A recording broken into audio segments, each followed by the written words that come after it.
Questão 34 da segunda versão do Exame de Suficiência de 2018. À luz da NBC-TG Estrutura Conceitual, mensuração é o processo que consiste em determinar os montantes monetários por meio dos quais os elementos das demonstrações contábeis devem ser reconhecidos e apresentados no balanço patrimonial e na demonstração do resultado. Esse processo envolve a seleção da base específica de mensuração. Ainda segundo a norma, esse número variado de bases de mensuração é empregado em diferentes graus e em variadas combinações das demonstrações contábeis. Sobre esse assunto... Ai, gente, perdi. Analise os afirmativos a seguir, marque V para as verdadeiras e F para as falsas. E aí nós temos, então, alguns itens. Eu vou preferir que a gente leia, então, cada item já verifique qual seria o resultado dele, né? Se seria verdadeiro ou falso, e depois a gente tem que marcar a sequência correta. E nós temos as alternativas A, B, C e D. Então, o primeiro item, ele fala do custo histórico.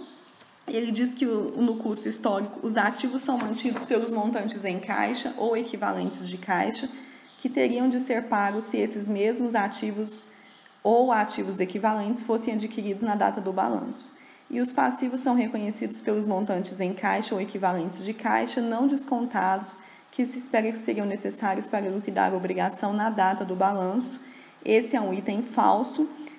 Você vai perceber aí que, no caso, tanto a parte da data do balanço está equivocado, seria na data da aquisição, e lá nos montantes, onde ele fala montantes em caixa ou equivalentes de caixa, também não está correto. Então, lá na NBC-TG Estrutura Conceitual, ele diz que o custo histórico, e aí vem o texto correto, são os ativos são mantidos pelos montantes em caixa ou equivalentes de caixa que teriam de ser pagos se esses mesmos ativos ou ativos equivalentes fossem adquiridos na data de aquisição, e não na data do balanço, como a questão vai dizer aí.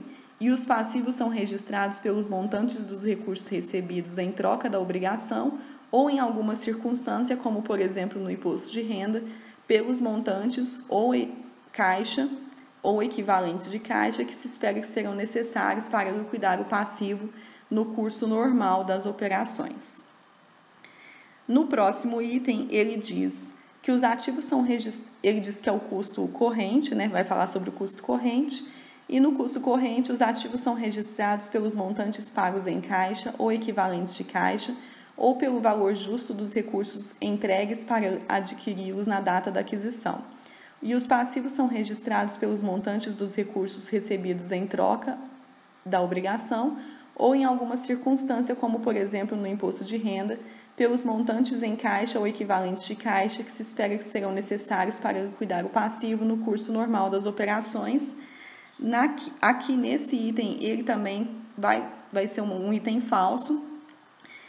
Na verdade, os ativos eles são mantidos pelos montantes em caixa ou equivalentes de caixa que teriam de ser pagos se esses mesmos ativos ou ativos equivalentes fossem adquiridos, no caso aí, fossem adquiridos na data do balanço. Então, quando você fala em custo corrente, você vai falar em data do balanço e não na data da aquisição, como o item aí trouxe para a gente.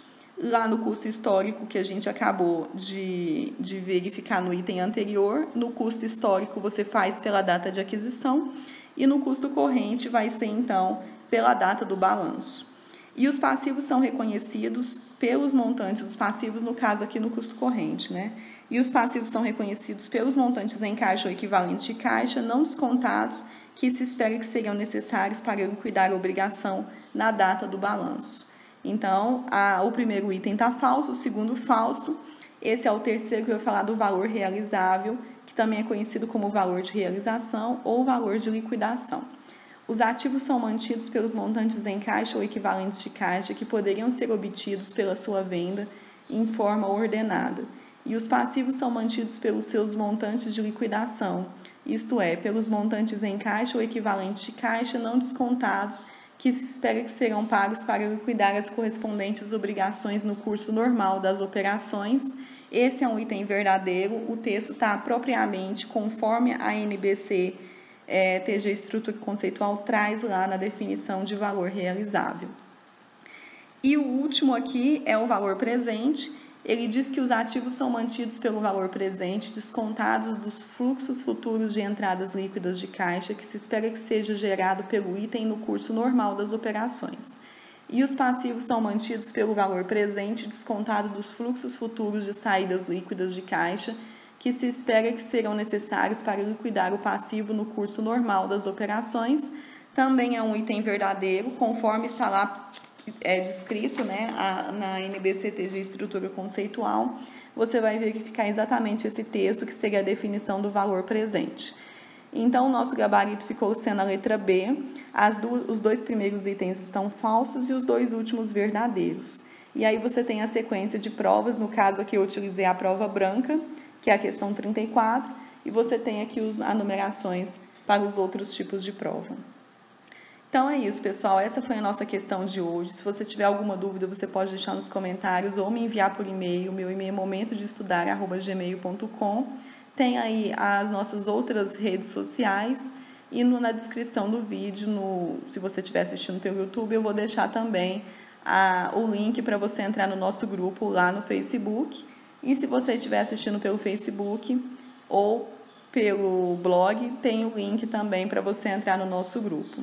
Ok, pessoal? Então, bons estudos e até a nossa próxima questão.